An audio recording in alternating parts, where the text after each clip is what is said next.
मला अतिशय समाधान आहे की छत्रपती शिवरायांच्या इतिहासाचा आणि संपूर्ण मराठा साम्राज्याच्या इतिहासाचा ज्यांनी गाढा अभ्यास केला, जगभरातनं इतिहासाचे पुरावे मिळवून ज्यांनी हा इतिहास समजून घेतला आणि त्या इतिहासाचं वाचन आणि लेखन दोन्ही केलं, ते भारताचे गृहमंत्री माननीय अमितभाई शहा या ठिकाणी आलेले आहेत।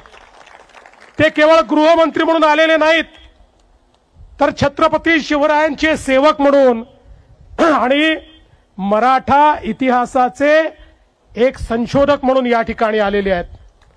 आणि म्हणूनच आपल्या सर्वांच्या वतीनं मी त्यांचं मनापासून स्वागत करतो। मगाशी रघुजी राजे आंग्रेंनी अतिशय योग्य सांगितलं की छत्रपती शिवराय आमचे दैवत का आहेत, तर ज्यावेळी संपूर्ण देशामध्ये या हिंदुस्थानात मोगलाई होती, कुतुबशाही होती, आदिलशाही होती आणि या देशातले राजे आणि राजवाडे हे कुठेतरी त्या ठिकाणी भंग पावत होते, मोडकळीस येत होते, लढून लढून संपत होते आणि असं वाटत होतं की या परकीय आक्रमकांचं राज्य कधीच संपणार नाही, एक अंधकार तयार झाला होता, कधीच पहाट होणार नाही असं वाटत होतं। त्यावेळी आई जिजाऊंच्या आशीर्वादाने छत्रपती शिवरायांसारखा एक तेजस्वी सूर्य उगवला आणि त्या सूर्याने आपल्याला स्वराज्याची पहाट दाखवली। अरे छत्रपती नसते तर तुम्ही आम्ही कोणीच या ठिकाणी नसतो आणि म्हणूनच छत्रपती शिवराय हे आमचं दैवत आहेत। त्यांच्यामुळे आज आम्ही सगळे या ठिकाणी स्वातंत्र्यात आहोत, देव देश आणि धर्माचं कार्य करू शकतो आहोत। आमच्यातलं ते तेज जागृत करण्याचं काम छत्रपतींनी केलं। आणि एवढंच नाही तर हे करत असताना छत्रपतींनी 18 पगड जातीच्या लोकांना एकत्रित करून त्यांच्यामध्ये विजिगीषू वृत्ती तयार केली, त्यांच्यातलं तेज प्रज्वलित केलं, त्यांच्यातलं पौरुष जागृत केलं आणि त्या सामान्य मावळ्यांना त्या ठिकाणी वीरांमध्ये परिवर्तित करून या हिंदवी स्वराज्याची स्थापना केली।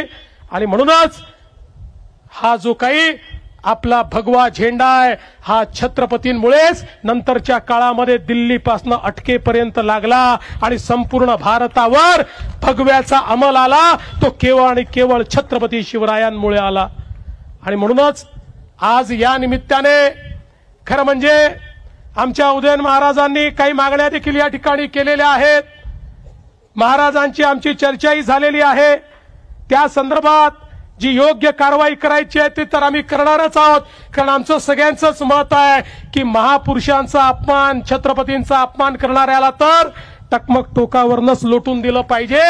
पण आपण लोकशाहीमध्ये आहोत, त्यामुळे लोकशाही अनुरूप या ठिकाणी नियम तयार करण्याचं काम हे आपण निश्चितपणे करू। आणि त्यासोबत जो छत्रपतींचा प्रमाण इतिहास हा राज्य सरकारच्या वतीनं तयार केला पाहिजे, निश्चितपणे हे काम देखील आपण हातामध्ये घेऊ। आणि यासोबत आपण अत्यंत महत्त्वाच्या 2 मागण्या केलेल्या आहेत। सगळ्याच मागण्या महत्त्वाच्या आहेत, पण या ठिकाणी अरबी समुद्रातलं जे स्मारक आहे ते सुप्रीम कोर्टात अडकलं, पण आता सुप्रीम कोर्टाने ते हायकोर्टाला पाठवलंय।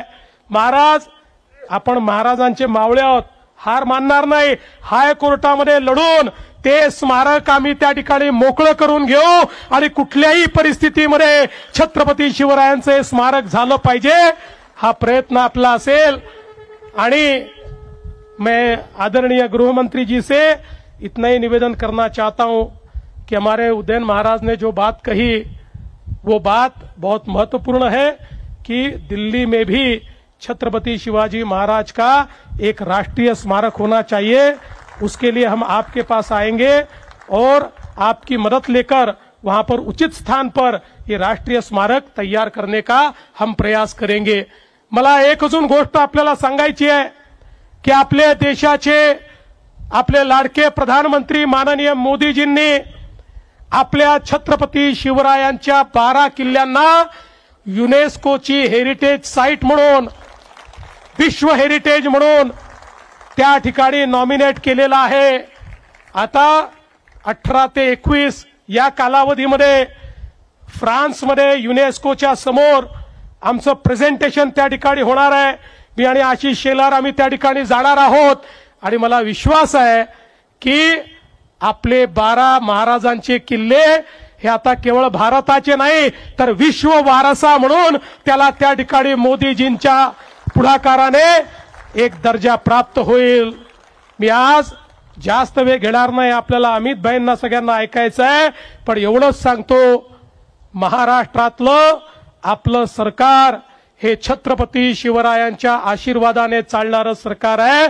त्यामुळे कुठल्याही वेळी काम करताना आमच्या समोर केवळ छत्रपतींचाच आदर्श असतो।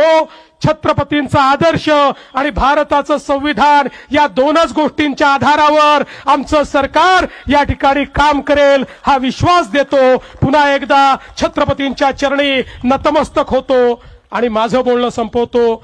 जय हिंद, जय महाराष्ट्र, छत्रपती शिवाजी महाराज की जय। नवनवीन घडामोडी पाहण्यासाठी स्टार महाराष्ट्र न्यूजला सबस्क्राइब करा आणि ताज्या बातम्यांचे अपडेट मिळवण्यासाठी बेल आयकॉनला प्रेस करा आणि परिपूर्ण बातमी बरोबर रहा, इतरांपेक्षा एक पाऊल पुढे।